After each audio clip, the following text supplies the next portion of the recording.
قومی آواز کے ناظرین خوش آمدید۔ چین ہمارا نمبر 1 دشمن ہے۔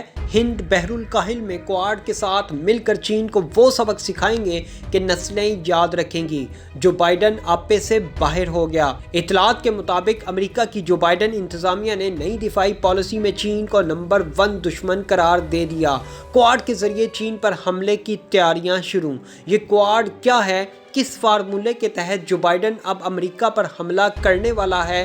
نیو یارک ٹائمز کی رپورٹ نے تہلکہ مچا دیا۔ نیو یارک ٹائمز کے فرنٹ پیج پر چھپنے والی سٹوری کا متن کیا تھا؟ کیوں اس وقت چینی صدر آگ بگولا ہوئے بیٹھے ہیں؟ کوآڈ گیم کیا ہے؟ آئیے ویڈیو میں انتہائی سنسنی خیز انکشافات کی طرف بڑھتے ہیں۔ دوستو، ویڈیو میں آگے بڑھنے سے قبل اگر آپ نے قومی آواز کو ابھی تک سبسکرائب نہیں کیا تو اسے سبسکرائب اور بیل آئیکن پر کلک ضرور کریں، کیونکہ یہ میری اور آپ کی نہیں بلکہ پوری قوم کی آواز ہے۔ امریکی دفاعی حکام کے مطابق صدر جو بائیڈن نے چین کو ہند بحر الکاہل اور دیگر خطوں میں سبق سکھانے کے لیے اپنے اتحادی آسٹریلیا، ہندوستان اور جاپان کے ساتھ جلد از جلد تعاون کرنے پر آمادگی ظاہر کر دی۔ دوستو، کوآڈ ممالک میں جاپان، ہندوستان، آسٹریلیا اور امریکہ جیسے ملک شامل ہیں۔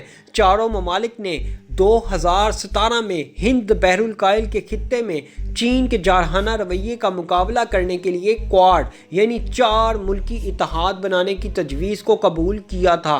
دوستو، بائیڈن کی نئی قومی سلامتی حکمت عملی پر امریکہ کی 24 صفحات پر مشتمل قومی سلامتی کی پالیسی نے چین کو ایک مضبوط مخالف کے طور پر پیش کیا ہے۔ دوستو، دراصل بائیڈن کے امریکہ کے صدر کا عہدہ سنبھالنے کے بعد دنیا کو ان کی نئی قومی سلامتی کی حکمت عملی کا انتظار تھا۔ صدارتی انتخابات کے دوران بائیڈن نے سابق صدر ڈونلڈ ٹرمپ کے متعدد فیصلوں کی مذمت کی تھی۔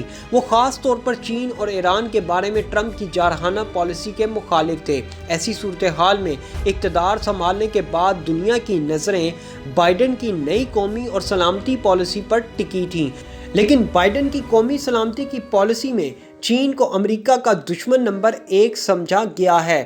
دوسری طرف پروفیسر ہرش پنت کا خیال ہے کہ چین کے عزائم کو دیکھتے ہوئے امید کم تھی کہ واشنگٹن کے ساتھ اس کے بہتر تعلقات برقرار ہوں گے۔ ان کا کہنا ہے کہ چین کے توسیع پسندانہ پالیسی میں امریکہ اس کی سب سے بڑی رکاوٹ ہے۔ انہوں نے کہا کہ کرونا وبا کے بعد صدر بائیڈن کو ایک نئے امریکہ کی سلطنت ملی ہے۔ امریکہ جو کرونا وبا کی وجہ سے معاشی طور پر کمزور ہوا ہے، یہ واضح ہے کہ بائیڈن انتظامیہ کو ملک کے اندر اور باہر ان چیلنجوں سے نمٹنے کے لیے اپنی نئی حکمت عملی طے کرنا ہوگی۔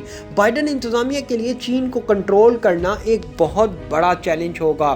اسی طرح روس، ایران اور شمالی کوریا کو بھی اپنی واضح حکمت عملی طے کرنا ہوگی۔ انتظامیہ کے ایک سینئر عہدیدار نے بتایا کہ صدر بائیڈن نے آسٹریلیا، ہندوستان اور جاپان میں اپنے ہم منصبوں کے ساتھ پرجوش اور مثبت بات چیت کی ہے اور جلد از جلد ہند بحر الکاہل کے خطے میں اپنے ساتھیوں کے ساتھ براہ راست شمولیت کے خواہاں ہیں۔ ایک امریکی عہدیدار نے کہا کہ حلف برداری کے 50 دن سے کم وقت میں امریکی صدر بائیڈن، وزیر خارجہ ٹونی بلنکن، وزیر دفاع لوئڈ آسٹن اور قومی سلامتی کے مشیر جیک سلوان سمیت انتظامیہ کے سینئر ممبران نے کوآڈ ممالک میں اپنے ہم منصبوں سے بات چیت کی ہے۔